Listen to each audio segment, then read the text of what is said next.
ชาปากเก็ตครับพระอาจารย์สิ่งที่พระอาจารย์เคยไปศึกษากับพ่อศูนย์ที่ชัยภูมินะครับไอ้วิชาปากเก็ตนี่มันจะเป็นตัวคาถาหรือเป็นตัวอักขระยันต์ครับทั้งอักขระยันต์ทั้งคาถา อืม ทั้งอักขระยันต์ทั้งคาแต่ถานี่มันจะเป็นของเฉพาะตัวแม่นแต่ว่าเขาสามารถถ่ายทอดไปในร่างกายหรือว่าในวัตถุมงคลที่ของนี่ได้เออได้ อืมแต่นี่ถ้าเกิดบางคนเขาลงกบอาจารย์แล้วลงสาริกาปากเก็ตลงตามอวัยวะร่างกายในเพื่อนป่ากเนี่ยบางคนถ้าเกิดเขาปฏิบัติดีมันชอบนี่ตัวนี้มันสิสามารถเป็นฤทธิ์เป็นเดชขึ้นมาได้บ่ครับว่าก็บอกว่าถ้าเว้าเรื่องเมตตาแม่นบ่ครับเพราะว่าลงเอียงก็สร้างแม่นบ่ถ้าไปด่าเขามันให้ไผสิมาซื้อของอ่ะอืมถ้าไปจะใช้เขานี่ไผสิมาหักเขาก็สร้างก่อนน่ะเนาะเขาหนีก่อนแม่นบ่ว่าลงอันใดก็สร้างดอกน่ะเว้าดีเว้าม่วนเว้าหวานคือคนผู้ให้เว้าม่วนนี่ล่ะเขาก็อยากมาเขาก็อยากเห็นเขาก็อยากซื้อเขาก็อยากได้เห็นบ่ครับเพราะฉะนั้นสิ่งพวกนี้มันเป็นสิ่งส่วนหนึ่งในการยึดเหนี่ยวจิตใจให้เขาทำมาหากินบ่ง่ายซะครับเนาะเฮาบ่อยากว่าสิไปแบบมันดีจังซั่นดีจังซี่เพราะว่าทุกอย่างการเฮ็ดไปลงไปนี่องค์ประกอบมันอยู่กับบุคคลที่เอาไปครับเออมันดีปานใดก็สร้างครูบาอาจารย์สิเก่งสิดังปานใดก็สร้างไว้ลงไปนี่ไปฮอดนี่มันด่าบัดๆๆเนี่ยไผสิเข้าไปใกล้มันแม่นบ่ไปหาจังซั่นไผสิเข้าไปซื้อของกับมันไปด่าอันนั้นเขาเนี่ยโอ้ยเขาก็หนีเลยแต่ถ้ามันสิมีอีกประเด็นหนึงบ่ครับว่าถ้าเกิดว่าลงไปแล้วเขาประพฤติดีบ่ชอบของเพิ่นเนี่ยในฐานะเพศคฤหัสถ์ของเพิ่นก็ดีหรือว่าเพศภิกษุก็ดีนี่ถ้าเกิดเพิ่นไปให้ศีลให้พรคนนี่มันสิมีอานุภาพขึ้นมาได้บ่ครับสมมุติอายุเรียกว่าให้เจ้าไปเดินทางมันเป็นไปได้เด้เป็นไปได้เด้เพราะว่าบางคนเนี่ยข้าเจ้าหมายถึงว่าลงไปนี่ข้าเจ้ามีลูกมีหลานเนาะครับมีลูกมีหลานแม่นบ่ลงไปก็สร้างถ้าเพิ่นให้ศีลให้พรหรืออันอวยพรคำดีๆเว้าบ่ดีม่วนๆลูกหลานมาจังซี่ก็ดีใจมั้ยก็ชุ่มชื่นหัวใจมั้ยครับผู้ใดเว้าดีเว้าม่วนน่ะมันงามในจิตใจเอาโลดแม่นบ่แม่นบ่ได้ลงอีหยังก็สร้างเพราะฉะนั้นถึงบอกว่าเฮ็ดหยังน่ะถ้าสิลงอันใดนี่ให้มันคิดพิจารณาก่อนคือการกำคำลงปากนี่น่ะก็ต้องบอกก็ต้องสอนนักปากไว้ครับอย่าไปปากเปาะอย่าไปปากบางอย่าไปปากไว้ผู้หญิงนี่เนาะให้เว้าให้เจรจาให้มันอ่อนให้มันหวานให้มันนุ่มให้มันนวลให้มันชวนฟังให้มันยิ้มแย้มแจ่มใสไว้ผู้ใดเห็นผู้ใดฮักผู้ใดเห็นผู้ใดทักผู้ใดเห็นผู้ใดนิยมชมชอบมันยังเป็นจังซั่นบ่แม่นลงไปแล้วก็คือว่าน่ะพระอาจารย์ว่าน่ะไปด่าเขาไปให้เขามันลงจัก100เทื่อก็คือเก่าครับลงจัก100เทื่อก็คือเก่าถึงบอกว่ามันก็สิเป็นส่วนหนึ่งในการบังคับเครื่องเตือนสติให้บ่ให้ให้บ่ให้ด่าบ่ให้เว้าบ่ดีเนี่ยเห็นบ่แต่ถ้าเกิดเพิ่นปฏิบัติดีบ่ชอบแล้วเพิ่นก็ให้ศีลให้พรในทางที่เป็นมงคลนี่มันอาจจะมีผลอันดับแรกก็คือความสบายอกสบายใจความดีใจของลูกหลานนี่ผลแรกเลยคือผู้ใดเว้าดีๆเว้าม่วนๆน่ะผู้ใดก็มักพี่สอนก็มักเทวดาก็มักคนทั่วไปมันสิบ่มักครับแต่ถ้าเกิดมีผลทางด้านบุญญฤทธิ์หรือว่าอิทธิฤทธิ์นี่มันสามารถเป็นไปได้บ่ครับโดยที่เขาก็บ่ได้เรียนคาถาจากอาจารย์บ่ได้ตัวยันจากอาจารย์ได้ว่าเพิ่นได้รับการสักลงในร่างกายจากอาจารย์นี่เวลาเพิ่นไปเว้ามันสิเกิดบุญญฤทธิ์อิทธิฤทธิ์ขึ้นมาได้บ่ครับอันนั้นก็ขึ้นอยู่กับตัวบุคคลอีกคือกันก็จังว่าเพราะว่าครูบาอาจารย์ในส่วนต่างๆเพิ่นก็อธิษฐานไปอยากให้มันเกิดประโยชน์หมดอยากให้มันสำเร็จผลหมดอยากให้มันได้สมหวังหมดทุกแนวนั่นล่ะแต่มันก็ขึ้นอยู่กับกำลังตัวไผตัวมันอีกขึ้นอยู่กับบุพกรรมของไผของมันอีกคือในส่วนนี้ทุกส่วนเนี่ยมันสิวกเข้ามา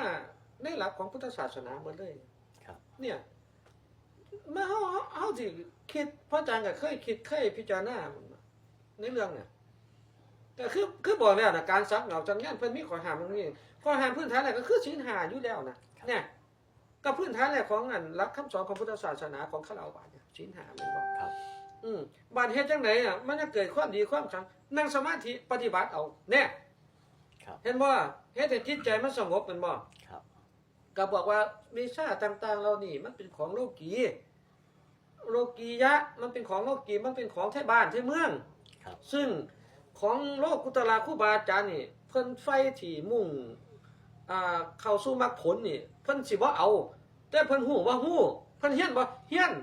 แต่มันบ่แม่นทางพ้นทุกข์บ่แม่นทางที่เพิ่นสิอันติดอยู่ในหม่องนี้แหม ครับ เห็นบ่อันนี้มันเป็นทางอันเป็นทางที่ของปุถุชนเป็นทางของไทบ้าน แต่พระต้องเฮียนฮู้บ่เฮียนฮู้ในบางองค์เพิ่นบ่ฮู้ซาก็มีแต่เพิ่นก็บ่ได้ค้าน ครับ อันนี้พระอาจารย์เคยเห็นมหาปริญญาเนาะกับปริญญา8ปริญญา9ก็มีเพิ่นก็เฮียนฮู้หมู่นี้ อืม ก็ประกอบกันกับหลักคำสอนของพุทธศาสนา ครับ นี่แหละถึงบอกว่าเอ้าก็ยกแม้กระทั่งสมเด็จต่างๆเอาพระผู้ใหญ่เอา ครับ เพิ่นก็ต้องเรียนศาสตร์เรียนขอเรียนอักขระเรียนธรรมเรียนหยังหมู่นี่มาก่อนแม่นบ่ก็ซั่นเพิ่นสิมาเอานี่สนที่เอานี่มานี่บ่ได้ถ้าบ่ซั่นเอายกตัวอย่างง่ายๆก็ซั่นก็สมเด็จพุทธจารย์โตเนี่ย ครับ ถ้าเพิ่นบ่เฮียนเพิ่นบ่ฮู้มาเพิ่นก็เขียนบ่ได้ อืม เพิ่นก็รจนาเป็นชินบัญชรบ่ได้ ครับ คือกันนั่นล่ะคือกันนั่นล่ะครูบาอาจารย์ถึงได้ว่าเอากลตัวนั้นเอาอันนี้มาใส่ตัวนี้เอาตัวนี้มาใส่ตัวนี้จนเกิดเป็นเลขเป็นยันขึ้นมา ครับ เพื่อสิให้ลูกศิษย์ดีให้ดีแล้วก็ห้ามเขาว่าอันเฮ็ดตัวนี้ไปแล้วอย่าจังสั่นเด้อจังซี่เด้อมันก็เข้าอยู่กับหลักคำสอนของพุทธศาสนาคือเก่า ครับ บัดนี้ห้ามอันนั้นห้ามอันนี้ขึ้นมา ถ้ามุนี่นั่นสิไปเฮ็ดเอ้าครูบาอาจารย์ห้ามไว้เว้ยเอ้ากูลงของเว้ยเอ้ากูลงปากเว้ยได้หยังได้สติแม่นบ่เพื่อนฐานแรกคือได้สติยับยั้งชั่งใจเจ้าของขึ้นมา ครับ เห็นบ่จากศีลแล้วมันได้สติโดยที่เจ้าของบ่ฮู้ตัวซ้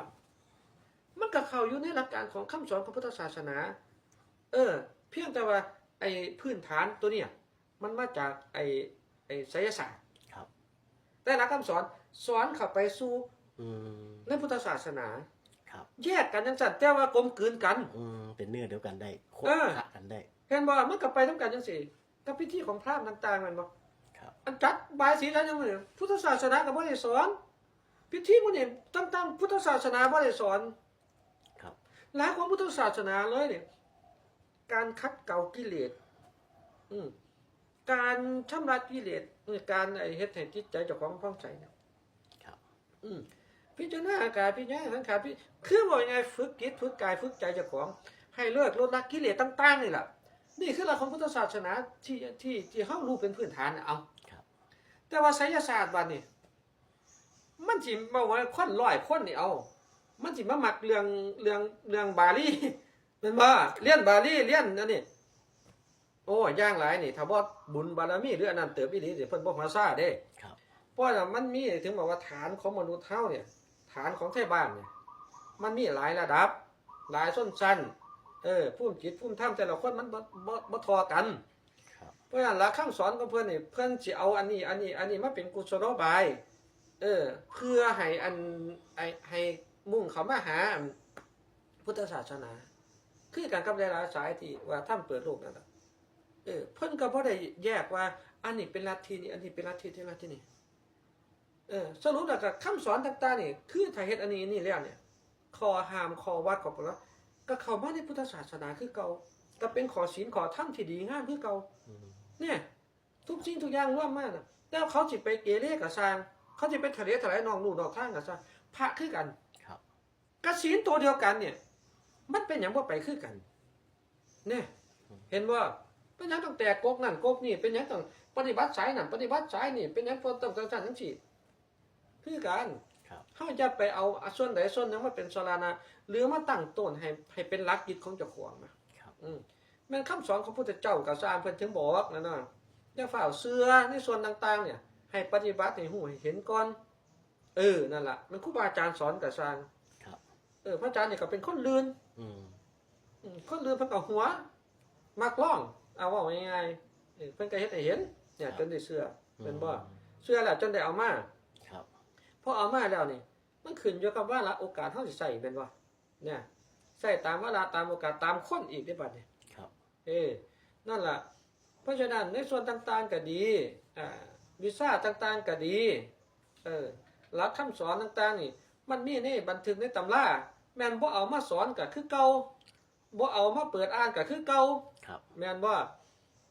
นั่นล่ะอย่าฝ่าว่ามันบ่ดีก็ยังว่า ครับ มันขึ้นอยู่กับวิธีหรือกุศโลบายของครูบาอาจารย์ ครับ เพิ่นเฮ็ดมาหมดแล้วอันครูบาอาจารย์ยุคเก่านั่นแนวใดดีบ่ดีนั่นเพิ่นสิเลือกเอามาใส่แนวใดเรียนผูกเรียนแก่เรียนขาวเรียนดำ ครับ แม่นว่าเพิ่นก็เคยสอนอันดำมานี่แบบนี้ อืม แต่เฮาก็บ่เอา ครับ เฮาก็บ่เอา คือแค่เรียนรู้ไว้รับรู้ไว้ ฮู้ ซื่อ ไว้เนี่ยเรียนให้ฮู้ไว้อืม ๆแต่นี้ถ้ามาขยายความขอขยายความนิดนึงครับถ้าคำว่าปากเคสเนี่ยคือภาษาอีสานปากเคสคือปากศักดิ์สิทธิ์ปากบอกอย่างก็เป็นจริงกับวาจาพระล่วงนี่อันเดียวกันบ่ครับเป็น อันว่าจาศิษย์ ครับ ว่าจาศิษย์ปากเข็ดปากพะล่วง ครับ มันเข็ดมันขวาง ครับ บอกอันไหนเป็นจังซั่นเพิ่นว่าเพิ่นถือเนาะ ครับ จักเป็นจริงว่าเป็นจริง อาจารย์ก็บ่ฮู้ดอก เพิ่นว่าเฮากับไปต่อมา ครับนั่นแหละครับ เพิ่นว่ากับต่อมาแต่ความหมายมันก็เป็นจังซั่นมันก็เป็นในตัวอยู่แล้วแหม อืม มันก็เป็นความหมายในตัวเนาะแสดงว่าอักขระหรือยันของแต่ศาสตร์ของพระล่วง หรือว่าวาจาศักดิ์สิทธิ์นี่วาจาปากเคสก็คือคนละอันเลยครับ มันจะเป็นขันอยู่เด้ ครับ มันจะเป็นขันอยู่เด้ อืม เป็นขันผู้ใดก็ได้เป็นขันอยู่เด้ อืม ได้เป็นขันอยู่ อันซ้ายนี่ มันก็สิเป็นการปั้นคือกัน ครับ แต่ของพระอาจารย์มันบ่แม่นเป็นการประทับบ่มันสั่นคือกัน ครับ เป็นอักขระเป็นโตมากคือกัน ในสายนี่ ครับ มันคล้ายๆสายธรรมรุนั่นล่ะแต่บ่แม่น ครับ เพราะว่าเพิ่นสิเจาะจงมาสายเป็นยาง อืม โดยเฉพาะเลย ครับ เพราะฉะนั้นก็เลยมันก็เลยร่วมอยู่นี่นะครับว่าง่ายจ้ะ ถ้าที่ขยายความต่อไปว่าสมมติว่าถ้าเกิดคนที่สำเร็จวิชาปากเคสนี่ครับ ถ้าเกิดเขาฝึกสมาธิในระดับหนึงแล้วนี่ ถ้าเพื่อนไปสาบไปแช่งผู้อื่น ผู้ใดผู้หนึงก็ดี หรือว่าให้ศีลให้พรผู้ใดก็ดีนี่มันจะเกิดเป็นผลตามวาจาบ่ครับ เพิ่นวางสั่นเด้ โอ้ ครูบาอาจารย์เพิ่นวางสั่นเด้ อืม เพิ่นวางสั่นเลยล่ะเพิ่นเคยร้อง อืม เพิ่นบอกให้ฟังเพิ่นก็เคยว่าจังซั่นจังซี่อยู่เด้แล้วครูบาอาจารย์ต้อรุ่นเพิ่นก็บอกให้ฟังเป็นจังซี่ล่ะ อืมโอ้ เพิ่นก็ถึงว่าเว้าอีหยังให้อยู่ในความดีงาม ครับ ให้เว้าในไอ้ม่วนไว้ดีไว้เพิ่นก็เหมือนกับสติควบคุมในการเว้าในการเจรจาในการพูด แสดงครูบาอาจารย์ที่บอกอย่างไปนี่ก็ต้องมีสติคือกัน มัน บ่ ก็ แม่นเราสิ ต้ เว้า องเป็น บ่แม่นสิเว้าลำพร่ำเพื่อไป พระอาจารย์นี่เป็นบอกง่ายๆพระอาจารย์ก็บอกน้องๆมัดมือเนาะ อืม บางเทื่อมันเมื่อยมันล้ามันก็เผลอคือกันเด้ อืม เห็นว่าพอเผลอเราหูจักเพื่อเฮาก็ดึงสติกลับขึ้นมา อืม เนี่ยมันเป็นการฝึกจิตฝึกใจอย่างหนึงเพราะว่าอันใดก็สร้างคาถาอันใดก็สร้างมันขึ้นอยู่กับผู้ที่เอาไปใส่หรือผู้เฮ็ดนั่นล่ะ ครับ สิบอกสิสอนจังไหนล่ะผู้เอาไปใส่จังไดมันดีหมดนั่นล่ะจังว่า